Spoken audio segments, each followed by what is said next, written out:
Welcome back to the Wingspan podcast, episode 11. I'm Doug Barak, joined by my co-host Chris Mulholland of Nets Daily. In this short episode, we are honoring the life and legacy of Kobe Bryant. The first thing that we're going to talk about, so Doug, what's the first thing that comes to your mind when you hear the name Kobe?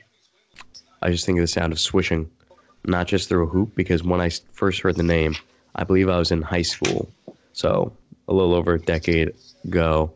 And, everyone would just crumple up a ball of paper, piece of laundry, just shoot it. What happens if it clinks off? What happens if it airballs? We pick up and try again. Before I even knew what Mamba mentality was, I was practicing it on something, some might find insignificant, but still to this day, it's one of the most important things throughout various age groups. So, Chris, what about you? What do you think of when you first hear the name Kobe? Well, I just think of a legendary basketball player. That's the first thing that comes to my mind, and obviously a player that meant more than just a basketball player. Just obviously growing up, he was one of the main guys in my era, just growing up as a kid like many of the other players in the NBA today. You see, my first game that I really seriously tuned into and kind of really diagnosed the game was the 2008 NBA Finals at my cousin's house in Rutherford, and I just remember I watched Nets games before that, and the first real game that I really kind of seriously paid attention to kind of the mechanics of the game. And obviously everyone kind of knows what I'm talking about when they tune into their first basketball game seriously. You'll kind of remember what it is or have an idea. But Kobe was that main guy. And obviously in high school, like everyone, shooting paper into the trash can, shouting Kobe. That was a big thing, especially in elementary school leading up to high school. So that was in the 2008, started high school around 2012, if I'm corrected. And so that's kind of what Kobe means to me, kind of just a short nutshell. And that's the first kind of thing when I hear about the name Kobe. That's the first thing that comes to my mind.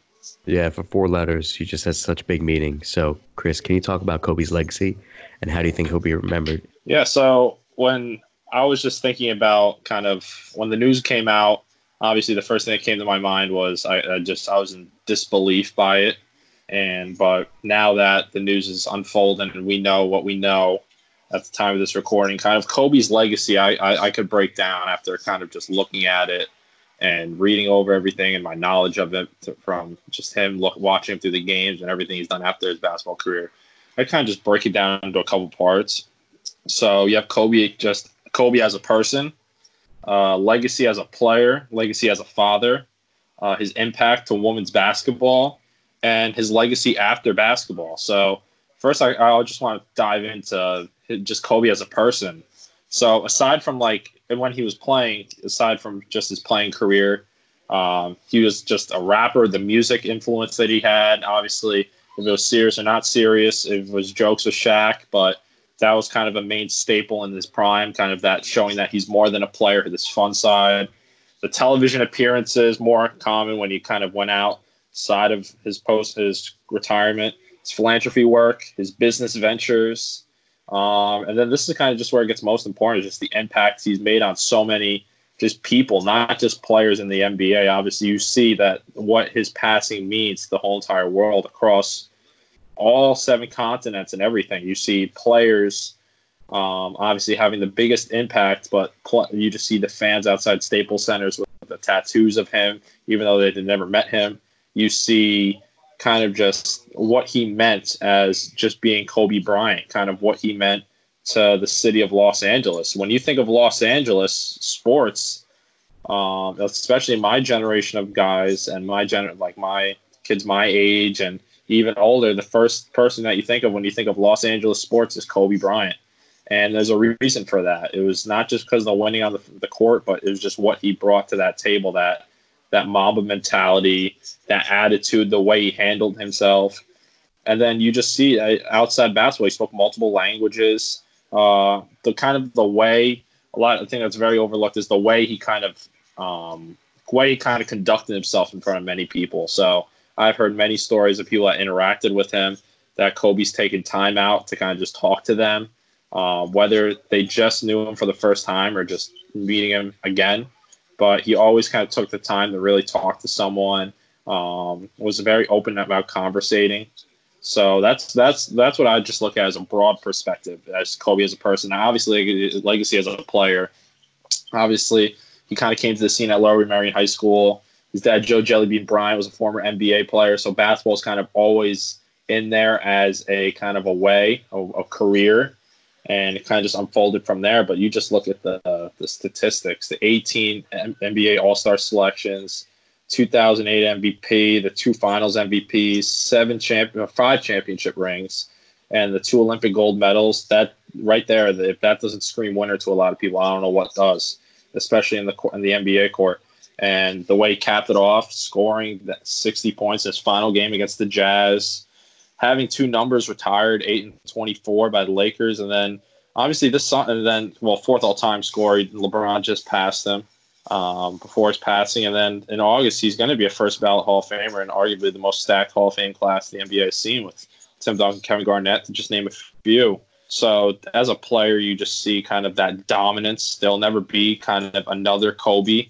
Kind of the way he handled himself on the court, the kind of the zone he went into, just how he handled himself. As generic as it sounds, people that really know Kobe can agree with that. There's not going to be there. It's going to be very hard to kind of find someone that could kind of resemble Kobe as a player in the future cases. Then legacy as a father, obviously, just he was the father of daughters, 4 daughters, and I remember the famous interview when it came out. When the reporter asked, don't you want a boy to carry on the legacy? And Gigi was like, I have it, I got it. And the talent that Gigi had, just it was like a spinning image of Kobe. It was, you just look on Ball's Life or any type of highlights on YouTube. This girl who's 13 just had that fadeaway jumper, that mentality. Kobe was a coach, meant a lot. I'm going to dive into that about women's basketball and the impact in a bit, but just that impact he had on Gigi, and Gigi had a dream of going to UConn, playing under Gino Auriemma and that famous program for women's basketball that exemplifies winning, is exactly what Kobe exemplified. It always tied in. At the end of the day, he was a family man. You just saw kind of it later in his career, not as much in his prime and stuff, but later in his career, kind of when the girls started to get older, kind of what he meant, the videos of him in his final game with the daughters looking on, and especially during his post-career, you see everything after that. And then the next thing is just women's basketball. You just look at that impact. There hasn't really been an NBA player that has taken that kind of social platform as seriously as Kobe has in recent years, if not this year. Obviously, a lot of NBA players provoke for WNBA players to get that equal opportunity, that equal notice, but you could kind of see what Kobe did. A couple days ago, he even talked about Diana Taurasi, Maya Moore, just to name a few, that he believes that they could really play in the NBA. And you kind of saw what he did with the coaching, a little bit to touch on the legacy after basketball. Gigi's team slammed in an amazing video about the team and how Kobe practices them 5 days a week. He's very equal to all the girls on that team. He didn't pick out just his daughter to be very good. He took his time with all the other ones, and just like I said before, just promoting that WNBA. They're like that's the biggest thing, and it's heartbreaking that obviously his passing was so sudden and so soon, but it just makes so many people wonder what could this guy have done to the sport of women's basketball, especially if Gigi kind of translated and made it to the WNBA in that given years. That's a big way to look at it. And before I touch on the life after basketball, I talked about in general, the legacy in Los Angeles. He's Mr. Los Angeles. There's no way when it comes to athletes. Like a lot of guys, Los Angeles known as the home of entertainers, the home of just public figures, and the list goes on. But when you think of just Los Angeles and someone that meant so much to that city, Kobe exemplifies that narrative. And the final point I'm going to touch on is obviously legacy after basketball. You see just what he's done since he's retired, and the success on the court is what is highlighted, but he could have even been more successful off the court in post-retirement as he could have been in his playing career. The Dear Basketball won an Oscar. You see that he's an author. and you just see what he's doing. Well, like I said before, just what he's doing with women's basketball, just the impact he's making off the court, and just especially with just everything around. You can't even put it in a podcast recording the impact he makes on AC Milan, just kind of that team, the athletes across the world, the people across the world, just that impact.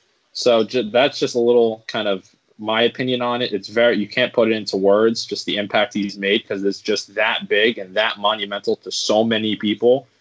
And you could just see that his passings affected so many people, whether you knew him, never you met him once, you watched him on the court once as a fan, or you just didn't know him at all and just saw him how the majority of the world saw him, as just Kobe, the basketball player, and just showed what he did on the court. So that's just my spiel on it. No, definitely. I mean, I believe it was Jalen Rose who kind of said he was the remix of Jordan, and there's been so many video edits where you see that. So it's like the second coming of a GOAT. And my thing is, GOATs live on forever. Their legacy, as long as the story continues to be told, which is what Kobe did, not just on the court, but as you mentioned, with everything else that he's done, live forever. So that's kind of the biggest takeaway for me, is that in order for that legacy to be as powerful as it is now, and as it was going to be regardless, the story needs to continue.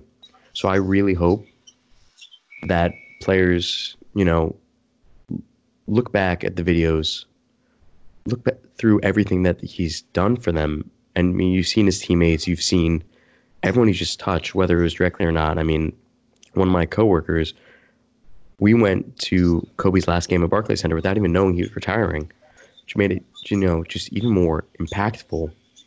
Someone who was already in the tail end of his career when I started watching ball, and I regret not following him as closely as I did, but with that, it's at a loss for words of how meaningful he was and still will be. The Black Mamba, Kobe Bean, Kobe Bryant, Kobe, he goes by so many different names, and he will live on. He will live on through his family, through the videos, through his books. There's so many different ways.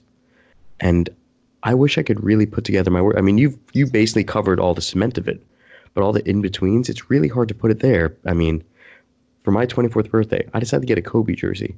Did I really know him that well? No, but it felt right. And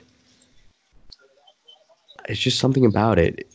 It's like a piece of art you just stare at. I mean, as we've clearly mentioned, he's bigger than basketball. And there's just so many people that, we need to take care of together to keep that legacy at full force. There's always the light trolling of things, the whole Dwight and Kobe thing, but forget that. That was in the past, and it's, we shouldn't dwell on that, the mistakes that fans have made, other players may have made. At the end of the day, you could even say he was Mr. Basketball. So it's, very important. I know it's tough for me to get it out. Part of the reason is I'm sick, so I'm really pushing through this. But that's how much he meant. Like, when I woke up to find out the news, despite I was in fever days, I still wouldn't have been able to believe it. No matter how many videos, no matter how many things I saw, it just never really settled in. It still doesn't settle in. That's how big he was. Even, like I said before, he was barely part of my time watching basketball. But looking back, he's timeless. He is, Kobe Bryant. Yeah, no, that's very well said, Doug. And kind of we'll just leave it on this note. This final question is, do you, obviously the talk about the NBA logo being transferred to him, being from Jerry West to him, obviously I believe that Jerry West would have no problem saying. I believe he already said that he's okay with it. Yeah, he said, he's like, I'm completely fine with it. But what would you be in favor of it? Would you rather have obviously Staples has a lifetime contract under the name Staples Center, which the Lakers play in. Kind of what procedures and protocols do you think the NBA should do? Do you think that they should look heavily into retiring his 24 across the league, making him the new face of the logo, naming the Staples Center Kobe Bryant Court? Kind of what do you think should kind of be done, or should kind of be heavily looked at out of those three? So I know, like with Dirk, they had Nowitzki Lane, road, whatever it may have been. Sorry, I'm a little fuzzy, but something like that is one thing. I do think that the logo should be one thing. Now, something that might I don't know what the right answer is, whether it's the entire logo, whether it's to make conference logos as a thing to honor the greats. But it's tough. Like something like this isn't that common. He was taken so young for such an accomplished individual. And I wish I had the right answer. I mean, I do think there needs to be change. How they do it with the logo, I don't know, but I do think they need to look towards that. I do think streets, I sorry, I do think that renaming the Staples Center will be tough. But I do think even their practice facility or parts of it, something, or even a fan section. I don't really know. It's just something so unique. So I wish I had the right answer, but what do you feel? I would have to say, kind of, obviously, with the passing, those questions have emerged, which have the right to do so. I completely acknowledge anything in those terms. But I would say at this point in this stage, I would say those things should be kind of looked at seriously kind of when time as time moves on. Obviously at this time it's still a mourning period. It's still in shock with the whole NBA and sports world. Um, like I said earlier, the Staples Center the Staples company has a lifetime agreement with Staples Center. I think at least name state the court, Kobe Bryant court. For number 24 being retired across the league, I'm a fan of that. A lot of people say, why not number 8? Why 24? Kind of the difference between the two. I just think of 24 because that's the most recent. And that's how Kobe kind of finished off his career wearing that number. And the championships are split. I understand all the stats and the winning behind it. But at this point, I think the NBA world and the whole sports world and just everyone kind of on this planet is still in shock and mourning this devastating, tragic loss of not just Kobe, his daughter, and the other victims. And obviously, with the other victims, obviously, there's been, since it is Kobe Bryant, it is Gigi Bryant, they've kind of gone under the shadow when it comes to this tragedy. And they deserve their I send my condolences and my thoughts and my prayers to everyone, all the families that have been impacted by this. But at this time, I would say some other options just that I'm thinking of, just off the top of my head, is possibly renaming an award after him. I know Bill Russell, he's the Finals MVP, I believe, off the top of my head. That you could look into that avenue. There's so many avenues that I mean, like key MVP, I think is a lot easier to come by. Yeah. You also brought up a good point. Maybe not renaming the court when the Lakers are at home, but possibly the design around the court, kind of how the Nets used to have subway tiles, the scales of a black mamba. Yeah, exactly. Like something subtle but powerful. Even on the I forget what it's called at the moment, but on the basketball hoops, they had the padding, and they can have right there a black mamba wrapping around. Yeah, exactly. Something simple, but just impactful. Yeah, there's so many options at the league and teams, and obviously you see Mark Cuban said that no player is going to wear 24 ever again. But like I said before, it's just the mourning. It's a mourning period right now, and the loss, just even with a lot of players and people around the world, it just doesn't seem real. Even to me right now, I'm still in kind of shock by it. But it's definitely something is going to be done. I could proudly say that, whether it is on a league's point or the Lakers' point. But like I said before, the reason why that question is so important is because Kobe's influence and impact on not just basketball players, but kind of everyone that he made an impact on. So no, I'm just kind of just leave it on that. He basically created one of the most talented graphic designers in the sports world, Tyson Beck. You've probably seen some of his tweets because I've been retweeting a lot of things lately. But he was one of the fans who practically owned, I think, does own every single Kobe Bryant jersey, and he did that video, and he's got to meet Kobe, and they've DM'd and all this kind of thing. So sometimes, and he lives on the other side of the world. Like, as you mentioned before, Kobe's global. I mean, legacies will live on as long as we keep the story going. So I I just hope, people just don't stop talking about him.